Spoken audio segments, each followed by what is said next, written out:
인간을 존중하고 인성을 존중하고 우리 인간 세상에서는 가장 합당하고 마땅하죠. 그러면 이 가정 자체가 풍비박산이 되어버리는 거예요. 그러면은 이 남자는 벌써 정신적으로는 정신이 사실은 올바르게 되지 않아요. 그러면은 그 여자는 정상적이냐? 절대 정상적이지 않습니다. 그래서 이 첩이 되는 사람들은 첫째는 정신구조가 조금 잘못된 사람들이에요.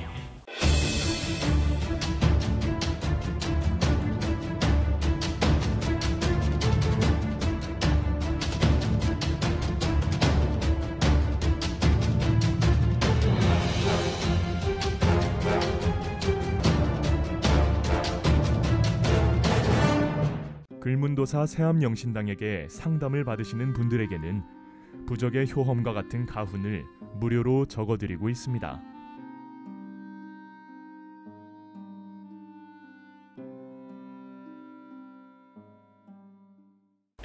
네, 안녕하세요. 글문도사 세암영신당입니다. 선생님, 네, 사주 네, 그런 사주팔자가 있나요, 선생님? 있어요. 어떤 특징이 있을까요? 사실 이제 그 예전에 이제 조선 시대라든가 뭐 이런 쪽에는 참 큰 대감들이 있는 집에 그죠? 또 이렇게 애첩들이 있었고 했었습니다, 그죠? 근데 이제 진짜 이제 현대로 오면서는 일부일처제, 예, 인간을 존중하고 인성을 존중하고 세계적인 어떤 추세가 또 그 다음에 정말 일부일처제가 아닌 게 아니라 우리 인간 세상에서는 가장 합당하고 마땅하죠. 지금도 어떤 그런 사정이 있죠. 있는데 첩이 되는 사주가 있습니다. 사주도 그러할 뿐더러 이제 말하자면은 정상적이지 않은 거예요. 한 가정이 있습니다. 이 한 가정은 가정으로 볼 때도 마땅하고 합당한 어떤 가족이고 신에서도 볼 때도 말하자면 남자의 가정과 여자의 가정이 있어서 한 가정을 이루었지 않나요? 그래서 죽은 조상까지도 합의가 되는 마땅하고 합당한 가정이죠. 근데 이 마땅하고 합당한 가정에 우리 경상도 얘기를 하면은요, 숟가락 하나를 더 놓는 거예요. 다른 어떤 가정을 또 꾸렸는 거야. 그러면은 우리가 사과를 하나를 보더라도요, 멀쩡한 사과에 벌레가 묻기 시작하면 그 사과는 일단 상품 가치가 없습니다. 그죠?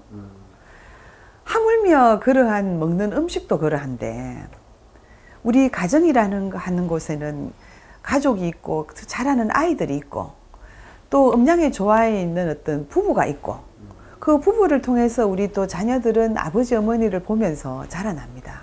자라나는데 말 그대로 첩이 하나 생겨버리잖아요. 남자가 잘못되어서. 그러면 이 가정 자체가 풍비박산이 돼버리는 거예요. 그러면은 이 남자는 벌써 정신적으로는 정신이 사실은 올바르게 되지 않아요. 그러면은 그 여자는 정상적이냐? 절대 정상적이지 않습니다. 그 다음에 이 첩이 되는 사람은 첫째도 둘째도 목적이 무엇이냐? 금전입니다. 사랑이라는 것은요, 두 사람이 눈이 멀어서 처음에는 참 좋아하는 감정이 생기고 사랑이 싹 트는데 그 다음에 우리가 일상생활을 하는 데 있어서는 생활이라는 것을 합니다. 그죠? 생활이라고 하면은 뭐 어쨌든 금전도 쓰일 때가 있고 왔다 갔다 하면서 또 뭐 여러 가지 일반적인 어떤 가정에 있는 부인은요, 그래서 우리가 조광지차라는 얘기를 하는데 이 가정이 힘이 들면 힘이 드는 대로 고통스러우면 고통스러운 대로 이 가정을 지키기 위해서 굉장히 정말 힘들어도 가정이요, 지쳐도 가정이요, 금전이 없어도 내 가정이요, 내 새끼가 병들어 힘들어도 나는 부모요, 이렇게 살아갑니다. 그런데 첩은 그런 거 저런 거 없습니다. 이 남자의 금전적인 부분, 그게 가장 첫째거든요.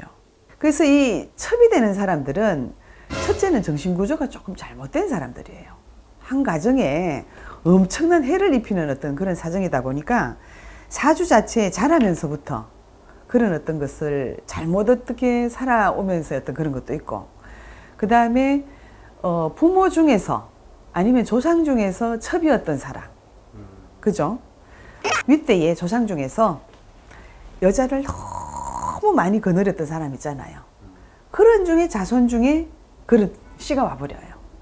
그래서 자랄 때 어떤 환경이 되었던 그 DNA라고 하는 어떤 우리 피를 속일 수가 없다 그러지 않나요? 어떤 그런 첩의 사주가 있습니다.